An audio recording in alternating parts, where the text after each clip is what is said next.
kepalanya udah dipotong dulu ya Pak? Biasanya kan umumnya kepalanya masih ada tuh Pak. Ya kita kan bikin abon, ambilnya kan dagingnya, ngapain kepalanya? Nah, ini kan potong dari awal, udah repot ini tenaga juga. Yang butuhnya kan dagingnya.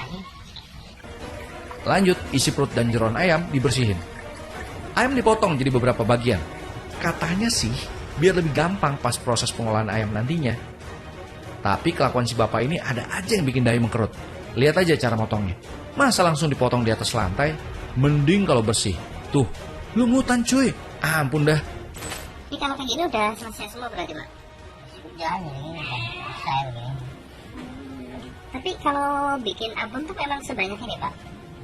Ya biasanya kayak gini, ya hari itu ada aja paling ya. Lumayan 4 ekor, apa gitu. Di sini makin kelihatan keselonan si bapak. Ini diapain Mbak berarti Pak? Ya tinggal perebusan biar lunak dagingnya. Tapi ini tadi nggak dicuci dulu Pak? Nggak usah masalah, nantinya airnya kan dibuang. Kan ambil yang ini dagingnya aja. Kepapong biasanya begini. Jadi maksudnya nggak dibersihin dulu ayamnya Pak? Nggak masalah. Speechless deh liatnya. Ya kalau beneran mati tuh kumanan bakteri. Kalau enggak, gimana tuh? Udah bulunya ikutan nyemplung pula lagi. Ampun deh. Ayam yang udah matang, diangkatnya. Tapi ya gimana gitu kalau lihat modelannya. Empuk ya Bu ya? Udah empuk banget tuh. Udah amo banget tuh. Bu, tapi kalau saya lihat kok kondisinya kayak warnanya agak hitam-hitam gini ya Bu ya? Oh, ini yang namanya ayam gimana pun juga kalau ungkepnya, godoknya nggak pakai bumbu kunir, ya kayak gini warnanya. Nah, kalau warna pakai kuning itu pakai kunyit. Ini kan enggak, soalnya mau dibikin abon. Kalau mau dibikin abon, otomatis godoknya cuma ayamnya aja, cuma dikasih garam, dikasih serai, salam gitu aja. Nah, jadi kan warnanya jadi kayak gini, Jadi kehitaman. ya, tapi maksudnya ini masih bagus Bu ayamnya Bu? Bagus, ayam bagus. Cuman apa namanya tuh jadi warnanya kayak gini sih nggak dikasih kunir, jadi warnanya kayak jadi gelap pias kayak gini, coklat pias gitu. Kalau dimakan sih masih bisa dimakan, soalnya ayam utuh, ayam masih segar gitu. Proses selanjutannya, bumbu yang udah halus itu ditumis. And of course, ada tambahan bumbu lain buat maksimalin rasa dari abon ayamnya nanti.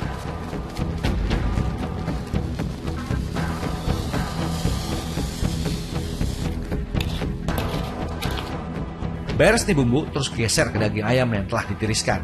Hitungan menit aja, suiran daging ayam ini kelar urusannya. Suiran ayam dimasak barengan dengan tumisan bumbu. Ini diapain berarti Bu?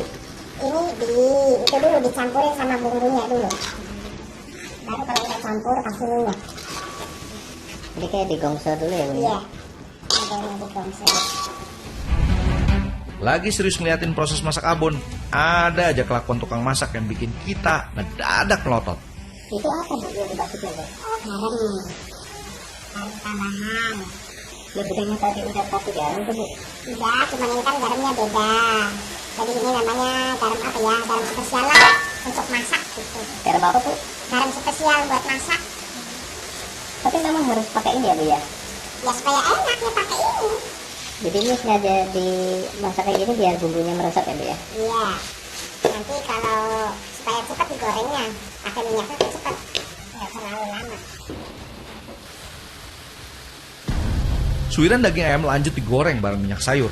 Butuh telaten biar abon ayam hasilnya maksimal, matang merata dan nggak gosong. Warna coklat kemasan jadi penanda abon mulai matang. Warnanya udah berubah ya Bu ya? Iya, udah kuning kecoklatan. Tandanya apa Bu? Tandanya sudah matang. Ini biasanya kalau goreng kayak gini tuh butuh berapa lama Bu? Ya paling lama sih 2 jam, tapi kalau dagingnya bagus, nggak ada campuran yang kulit, yang apa gitu tuh, yang berlemak-lemak, otomatis 1 jam juga udah kering. Lihat deh, abon ayam ini memang bener-bener menggiurkan. Tapi ini cuma berlaku bagi yang nggak ngerti, dan lihat langsung bahan baku yang dipakai. Kalau lihat momen yang ini, aneh yakin ente nggak pakai mikir lagi, langsung ilfil guys. Faktanya ayam utuh yang dibeli, kondisinya udah mati duluan alias tiren. Kelihatan banget ayamnya udah kaku pas dikeluarin dari kantong kresek. Udah gitu, nggak ada tuh ceritanya pakai disembelih segala. Yang ada langsung dipotong kepalanya. Darah pun nggak netes sama sekali, ngedrop kan dengernya. Ternyata proses bikin abon belum kelar. Ada treatment lanjutan yang nggak boleh diabaikan. Salah satunya ditiriskan biar minyak sisa proses goreng tadi berkurang. Juga biar abon cepet dingin. Mau lihat hal lain yang bikin ilfil? Buat ngurangin sisa minyak, pemerasan dilakukan manual hanya berbekal kain bekas dan kekuatan perasan tangan. Duh. Sepintas terlihat perfecto alias sempurna. Apalagi sudah di-upgrade dengan racikan bumbu dapur sebagai pendongkrak rasa. Kualitas abon ayam ini memang tetap sulit naik kasta. Aroma anyir tetap aja nyerempet hidung. Sebuah fakta yang membuka mata. Praktek ini sangat merugikan konsumennya. Lalu kemana abon ayam tiren ini disebarkan?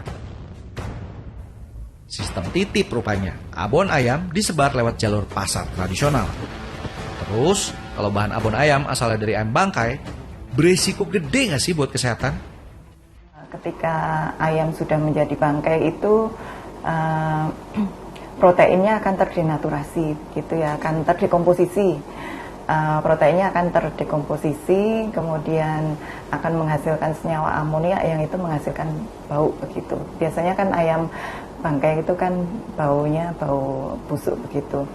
Jadi dari segi zat gizi pasti ada penurunan mutu. Nah, pasti di sana mikrobia, bakteri atau kuman itu akan tumbuh berkembang dengan cepat. Nah, kalau di situ ada bakteri yang sifatnya patogen, bakteri ini nanti bisa menyebabkan sakit ya. Penyakitnya mual, muntah, diare, demam begitu. Cuma kalau di situ misalnya ayam tiren, terus di situ pelaku usahanya atau pedagangnya menambahkan pengawet, nah itu mungkin bisa jadi muncul penyakit yang lain. Kita terpapar dengan dosis tertentu dan dalam jangka waktu panjang. Yang paling dekat itu mungkin kita akan mengalami iritasi. Nah, jangka panjang bisa jadi kita bisa terkena kanker gitu.